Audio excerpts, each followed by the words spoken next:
جو دوبارہ جب فیوچر میں الیکشن ہوں گے سینٹ کے تو آپ کا ٹکٹ پکا ہے. تو یہ خبریں آ رہی ہیں. اور میں آپ کو ایک بات یہ بھی بتاؤں کہ ججوں کے حوالے سے پاکستان کے سوشل میڈیا پر اس وقت کیمپین چل رہی ہے، اور اس سے توجہ ہٹانے کے لیے بشیر میمن صاحب میدان میں آئے اور انہوں نے یہ بیان دیا. اگر بشیر میمن صاحب آپ اتنے ہی سچے تھے تو قوم کے سامنے ثبوت بھی رکھیں، قوم کو بتائیں. اور آپ نے اگر اتنے ہی سچے تھے تو آپ کو اس وقت بولنا چاہیے تھا جب جسٹس قاضی فائز عیسیٰ صاحب کا کیس چل رہا تھا. آپ اس وقت خاموش کیوں رہے؟ آپ کا اب بولنا بدنیتی پر مبنی ہے، اور جن لوگوں کے کہنے پر اشاروں پر آپ چل رہے ہیں وہ بھی قوم بھرپور جتنا مرضی آپ کوشش کر لیں وہ جانتی ہے کہ آپ کا نون لیگ کے ساتھ کیا تعلق ہے اور کس طرح آپ کا فیوچر سیکیور ہوا ہے. بالکل اسی طرح جس طرح کچھ ججوں نے بھی اپنا فیوچر سیکیور کرنے کی کوشش کی ہے. Chief justice Lahore high court کی ریٹائرمنٹ بہت جلدی ویورز ہونے جا رہی ہے. آج کا کیس ایک آئی اوپنر ہے ان تمام لوگوں کے لیے جو بار بار کہتے ہیں، ہمیں بھی تنقید کا نشانہ بناتے ہیں اور کہتے ہیں کہ آپ جناب فوج کے حق میں بات کرتے ہیں. میرا ایک سوال ہے پاکستان کی 22 کروڑ عوام سے، اور یہ سوال ان ماؤں سے متعلق ہے جب خون میں لت پت لاشا کسی فوجی کا اس کی ماں کے سامنے لا کر رکھا جاتا ہے تو کیا آپ نے کبھی تصور کیا ہے کہ ان کے دل پر کیا بیتتی ہے؟ ایک فوجی کی ماں خدا کے حضور شکر ادا کرتی ہے کہ جب اس کے بیٹے کو شہادت نصیب ہوتی ہے، اور اس عزم کا اظہار کرتی ہے کہ اگر میرے 10 بچے بھی ہوتے تو میں اس وطن عزیز پر قربان کر دیتی. اس لیے ہے یہ محبت اس پاک فوج سے جو پاکستان کی 22 کروڑ عوام کو ہے. وہ لوگ جو سیاست کا نعرہ لگاتے ہیں، وہ لوگ جو کہتے ہیں کہ پاکستان کیوں کھپے اگر مریم کو کچھ ہوا، ہم ایسی سیاست اور ایسی صحافت نہیں کرنا چاہتے.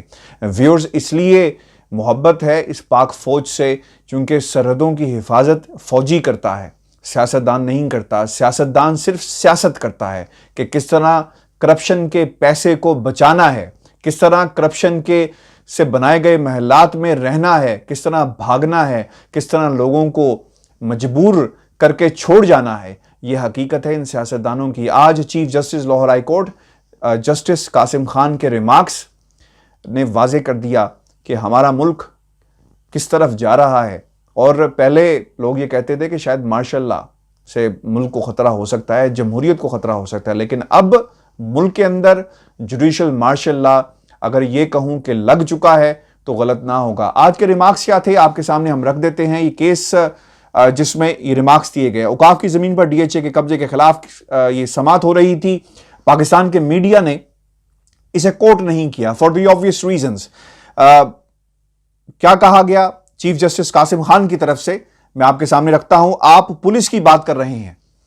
آرمی نے ہائی کورٹ کی 50 کنال اراضی پر قبضہ کیا ہوا ہے. میں آج رجسٹرار کو کہہ رہا ہوں کہ آرمی چیف کو لیٹر لکھیں. یہ آرمی کیا کر رہی ہے؟ رجسٹرار ہائی کورٹ میری طرف سے یہ لیٹر لکھے گا. لگتا ہے فوج سب سے بڑی قبضہ گروپ بن گئی ہے.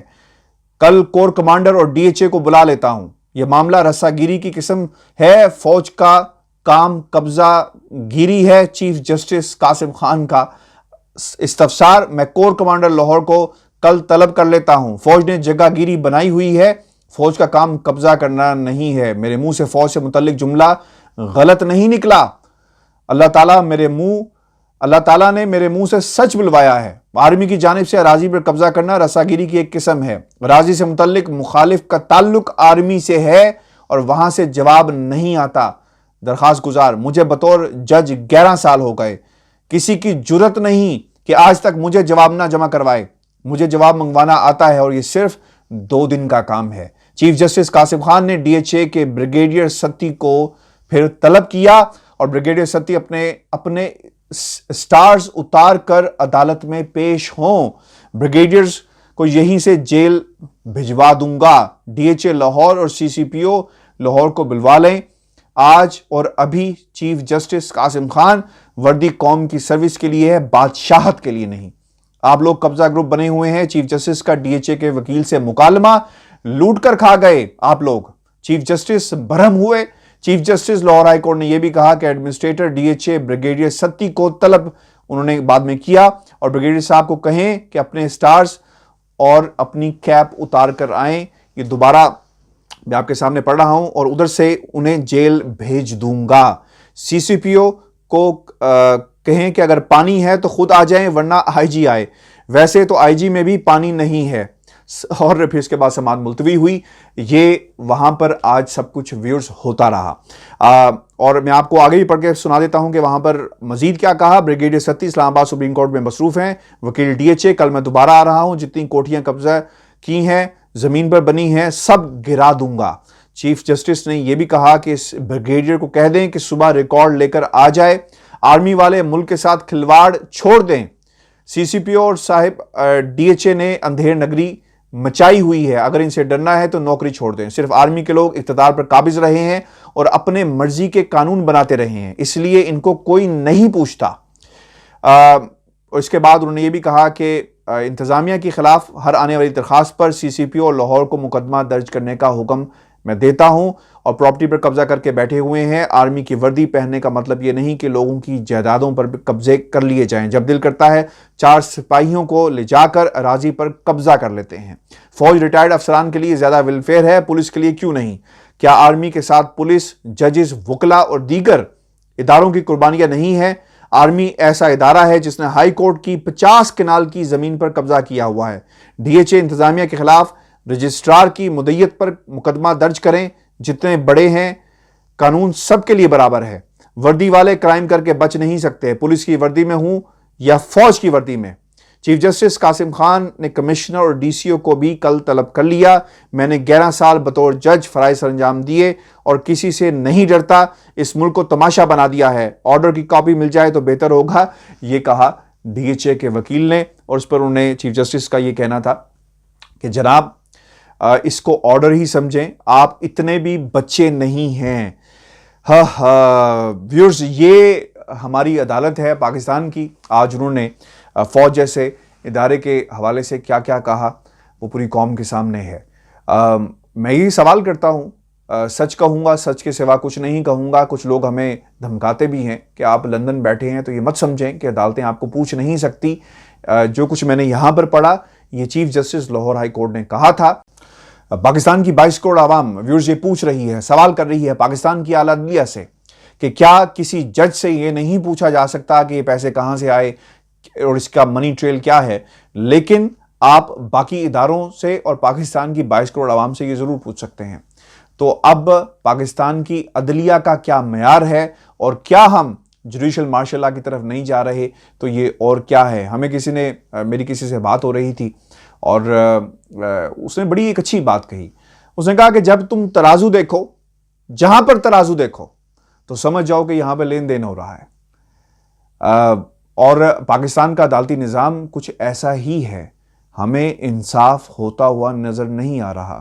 کل کا دن بہت ہی اہم ہے اور دیکھنا ہوگا کہ کل کس قسم کے آرڈرز دیے جاتے ہیں، یا پھر یہ ریمارکس جو عدالت نے آج دیے، ان ریمارکس کا تعلق یقیناً جسٹس قاضی فائز عیسیٰ کے اس فیصلے کے بعد ہے جو دیا گیا، اور اب ججز کا جو کانفیڈنس کا لیول ہے وہ کس قسم کا ہے یہ بھی پوری قوم کے سامنے ہے۔ کاش یہ کانفیڈنس عام آدمی کے لیے بھی ہوتا، پینڈنسی ختم ہو جائے، عدالتیں انصاف کرنا شروع کر دیں۔ ان مقدمات میں جو کئی سال چلتے ہیں وہاں پر اس قسم کا جو جاہ و جلال ہے عدالتوں کا وہ ہمیں نظر نہیں آتا۔ آج پاکستان کی تاریخ میں یہ دن ہمیشہ یاد رکھا جائے گا، اس لیے بھی چونکہ chief justice Lahore high court بہت جلد ریٹائر ہو رہے ہیں، اور جب لوگ جانے والے ہوتے ہیں، تاریخ نے یہ ثابت کیا ہے۔ جسٹس منظور ملک کی صورت میں آپ طیارہ سازش کیس میں نواز شریف کے وکیل بھی رہے، اور قاسم خان صاحب بھی جانے والے ہیں، جسٹس قاسم خان، اور اب جاتے جاتے وہ کس کو خوش کر رہے ہیں یہ بھی قوم بھرپور طریقے سے جانتی ہے۔ ویورز، اس سے ہی جڑی ہوئی خبر میں آپ کے سامنے ایک اور بھی رکھتا ہوں۔ آج مریم نواز نے جو کچھ کہا وہ قوم کے سامنے ہے، میڈیا میں رپورٹ بھی ہوا، لیکن ایک تصویر میں آپ کو دکھانا چاہوں گا۔ یہ تصویر بالکل مریم نواز کے بالکل جو پیچھے ایک شخصیت کھڑی ہے، یہ کون ہے؟ اس سے پہلے بھی ہم نے ایک ویلاگ کیا تھا اور میں نے آپ کے سامنے حقائق رکھے تھے کہ یہ شخصیت کون ہے اور ان کا تعلق کس کے ساتھ ہے، اور یہ جو شخصیت ہیں یہ بیرسٹر عقیل ہیں اور یہ داماد ہیں chief justice Lahore high court کے، بالکل مریم نواز کے بالکل پیچھے موجود ہیں۔ اور اس سے پہلے بھی ہم نے خبر آپ کے ساتھ شیئر کی تھی کہ انہوں نے جو ہے وہ نون لیگ کی ٹکٹ سے 2018 میں الیکشن لڑا تھا اور اب بھی بھرپور سیاسی خاندان ہے۔ اور یہ بات پاکستان کی عوام اور ہمارے جیسے عام لوگ یہ جاننا چاہتے ہیں، یہ کس طرح ممکن ہے کہ آپ ان لیڈرز کے پیچھے ہاتھ باندھ کر کھڑے ہوں تو آپ انفلوئنس نہیں کریں گے کیسز کو؟ یہ کس طرح ممکن ہے کہ بیرسٹر صاحب چیف جسٹس صاحب سے کوئی بات نہ کرتے ہوں، سیاست پر بات نہ کرتے ہوں؟ یہ کس طرح ممکن ہے؟ کیا چیف جسٹس جب گھر میں جاتے ہیں یا جب ان کی خاندان میں لوگوں سے، دیگر لوگوں سے بات ہوتی ہے تو یہ کیسے ممکن ہے کہ یہ سیاست پر بات نہ کریں، یہ پاکستان مسلم لیگ نون کے کیسز کے حوالے سے بات نہ کریں اور اس کیسز میں چھپے ہوئے جو کمزوریاں ہیں اس کے حوالے سے بات نہ کریں؟ آپ کو یاد ہوگا جب اعتزاز احسن صاحب نے بڑے دلائل دیے اور بڑا خوبصورت اپنا انٹرویو دیا جسٹس قاضی فائز عیسیٰ کے آنے کے بعد، انہوں نے کہا کہ سرینا عیسیٰ نے بہت زبردست کیس لڑا، تو اس کیس کی تیاری کون کرواتا ہوگا؟ یہ بھی بہت ایک اہم سوال ہے۔ یہ کیسے ممکن ہے کہ جسٹس صاحب جب گھر جاتے ہوں گے اپنی بیگم کو یہ نہیں کہتے ہوں گے کہ تم نے کل عدالت میں یہ نکات جو ہیں وہ اٹھانے ہیں؟ تو خدارا یہ جو ایفیلیشن ہے، پولیٹیکل ایفیلیشنز، اس نے اس ملک کو برباد کر دیا، اس نظام کو برباد کر دیا، اور یہ نظام عدل زیادہ دیر نہیں چل سکتا۔ یاد رکھیے گا، لوگ سڑکوں پر ہوں گے، اور اگر لوگ سڑکوں پر نکل آئے جنہیں پیسے دے کر، یہ وہ لوگ نہیں ہوں گے جنہیں پیسے دے کر بلوایا جاتا ہے، جو پارٹی ورکرز ہیں، جن کی ایفیلیشنز ہیں، یہ وہ لوگ ہوں گے جو قانون کو اپنے ہاتھ میں لے لیں گے، چونکہ انہیں انصاف ہوتا ہوا نظر نہیں آ رہا۔